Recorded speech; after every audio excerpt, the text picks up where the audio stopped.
මේ තිරිසන් සත්තු පවා බුදුරජාණන් වහන්සේ කියන හිත පහදවාගෙන සුගතිය ගිහින් තියෙනවා. තිරිසන් සත්තු පවා දහම්පදයේ සැනසෙල්ල විඳ විඳ හිත පහදවන් ඉඳලා දෙවියන් අතර ගිහින් තියෙනවා.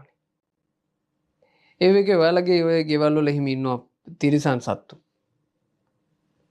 ඔය ආදරය කරන හුරතලයට හදාගන්න පූසෝ බල්ලෝ ඔය වගේ පොඩි පොඩි සත්තු ඉන්නවා.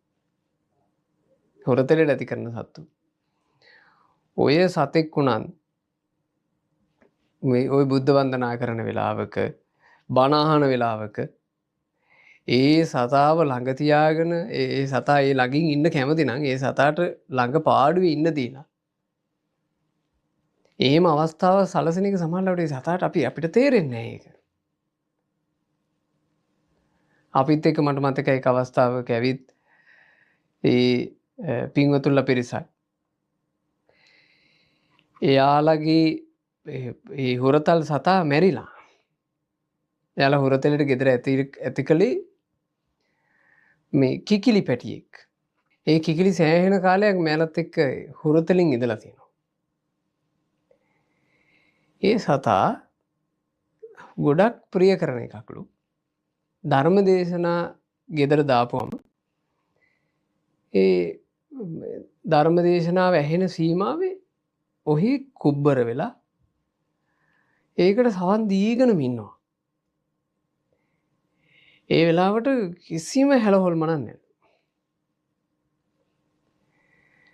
සාමාන්‍යයෙන් ඒ කිකිලිව හොයාගන්න නැත්තම් ඔය සමහර වෙලාවට ගෙයින් එළියට ගිහින් ඔය එහෙම ඉන්නවනේ. කිකිලිව හොයාගන්න නැත්තම් මේ ගෙදර කට්ටිය කරනවා කියන්නේ ටිකක් ධර්ම දේශනාවක් දාලා පොඩ්ඩක් සද්ද වැඩි කරනවා. එතකොට එනවලු. අන්තිමේ කිකිලි නැති වුණාට පස්සේ ඒ පින්වතුන්ලා එයා ධර්ම දේශනා අහද්දී එයාලා ගෙදර පාවිච්චි කරපු ඒ ටීවී එක ඒ කිකිලීට පින් පිණිස තවත් බණ අහන තැනකට ආසාවෙන් බණ අහන තැනකට පූජා කරන්න සතුටුව අපිත් එක්ක කතා කරනවා. ඉතින් බලන්න මේ ගෙදරක ඇති වෙන හොරතලයේ ඇති වෙන සතෙකුට පවා අර යම් රත්නත්‍රය ගැන රිංගිත්තක් හිතේ පැහැදීමක් ඇති වෙන එක දැන් ඔන්න තෙරුවන් සරණ ගියපු මිනිස්සුගේ ගෙදරකට සංඝයා දනට වඩම්මනවා. එක්ක පිරිතකට වඩම්මනවා. සමහරවිට ඒ ගෙදර ඉන්න ඔය පූසෙක් බල්ලෙක් වගේ සතෙක් ඒ සංගරුවන් වහන්සේලාව දැකලා එයාලගේ හිතේ ඇති වුණු ප්‍රසාදය මිනිසුන්ගේ ගැන මේ ඔය සත්තු පහදිනවනේ. පහදිනවා ලෙන්ගතු වෙනවා. ඉතින් ඒ ලෙන්ගතු වීම මේ පැහැදීම සංඝයා කෙරෙහි ඇති වුණොත්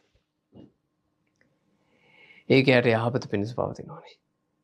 ඒ හුවෙකේ මිනිසයා ගැන කවර කතාවදනේ. එනිසා තෙරුවන් ගැන ඇති වෙන චිත්ත ප්‍රසාදය ඒක මහා පුදුම ආශිර්වාදයක්. එනිසායි භාග්‍යවතුන් වහන්සේ දේශනා කළේ ආනන්ද ස්වාමීන් වහන්සේලා ආනන්දේනි ඇත්තටම ආදරේ නම් ඇත්තටම ප්‍රේම කරනවා නම් ඇත්තටම හිතවත් නම් සෙනෙහවන්ත නම් ඒ කෙනාට ලැබදී යුත්තේ ඕන් ওই කරුණු ටිකයි. තෙරුවන් සරණත් සීලයත්